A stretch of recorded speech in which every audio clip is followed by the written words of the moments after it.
Le idee del Movimento 5 Stelle diventano azioni, diventano disegni di legge, proposte di legge, mozioni, interrogazioni che hanno fatto tremare il Parlamento italiano e il Parlamento europeo. È per questo che con immenso affetto e piacere invito su questo palco le senatrici e i senatori del Movimento 5 Stelle della 19ª legislatura con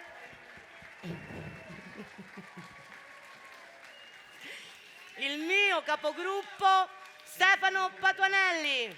Paola, grazie Paola, grazie Roma, è bellissimo stare qui. E per me è un privilegio e un onore poter avere voce su questo palco, ma la voce mia, quella che sentite, non è soltanto la mia voce, è quella di Alessandra Maiorino, di Roberto Cataldi, di Felice Gaudiano, di Anna Bilotti, di Adalo Preiato, di Roberto Scarpinato, di Bruno Marton, di Ettore Licheri, la voce di Dolores Bevilacqua, la voce di Pietro Lorefice, la voce di Chetti Damante, la voce di Lisa Pirro, e la voce di Marco Croatti, la voce di Mario Turco, la voce di Barbara Floridia, e la voce di Enza Aloisio, e la voce di Luca Pirondini, e la voce di Sabrina Licheri, la voce di Gisella Naturale, la voce di Luigi Nave, la voce di Mariolina Castellone, di Barbara Guidolin, di Orfeo Mazzella, di Elena Sironi, di Gabriella Di Girolamo, di tutti i 25 miei colleghi che ogni giorno in Parlamento portano avanti le nostre battaglie e sono qui a dire basta a un'Europa che pensa solo ai soldi per le armi e non pensa a tutti noi. La follia del piano di riarmo. Perché è una follia? Perché in questo momento avremo bisogno di tanto altro e dobbiamo combattere non soltanto il piano di riarmo, dobbiamo combattere la narrazione che sta sotto.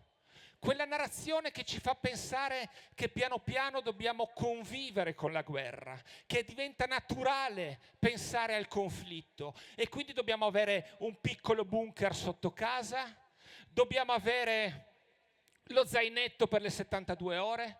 Questa è una narrazione che dobbiamo rifiutare. Io non mi rassegno, per me e i miei figli, a pensare alla guerra come ad una possibilità di ogni giorno. È quella narrazione che ci fa dire, a me, alla mia voce, a loro, a tutti voi, un giorno che siamo dei pacifinti, dei figli dei fiori, come ha detto Giorgia Meloni, e il giorno dopo che siamo dei putiniani, che speriamo nella vittoria di Putin. Noi non siamo né l'uno né l'altro, siamo persone senzienti che sanno che se continuiamo a spendere soltanto per le armi in un modo folle non arriveremo mai alla pace, perché se vuoi la pace non devi preparare la guerra, devi preparare la pace. Ed è come se avessimo le spese militari come unico obiettivo, come se non spendessimo già troppo per le spese militari. L'Europa spende 350 miliardi quasi all'anno, un monte enorme. Sembrano già tanti, 350 miliardi.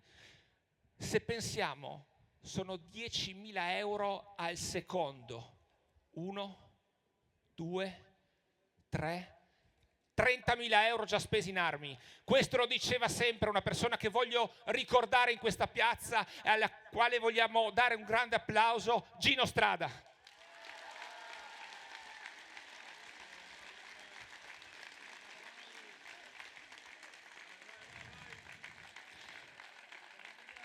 Quest'Europa sta pensando soltanto al sovranismo militare, non alla difesa comune che potrebbe avere un senso. Pensa a come consentire alla Germania, in parte alla Francia, di spendere per le armi. Non è l'Europa che vogliamo.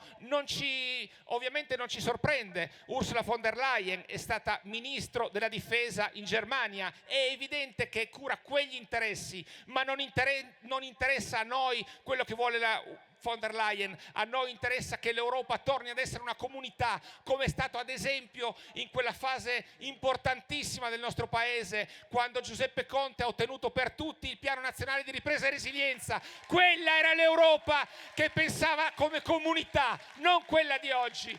E concludo perché abbiamo pochissimo tempo. Concludo con due considerazioni. La prima, io ho iniziato a parlare della mia voce, che in realtà non è la mia, è la voce di tutti loro, la voce di tutti noi qui oggi. Questa piazza mostra che chi pensa di poter cancellare la mia voce, la loro voce e la vostra si sbaglia di grosso. Chiudo davvero con un ultimo messaggio, rapido ma profondo e credo urgente. Stop al genocidio a Gaza. Ciao. Grazie. Salutiamo le nostre senatrici, i nostri senatori. Grazie a Stefano Patuanelli, grazie a tutti. Grazie. Ciao Bruno. Ciao. Ciao Ste. Grazie. Grazie infinite. E in questo momento più che mai lasciamo che ci salutino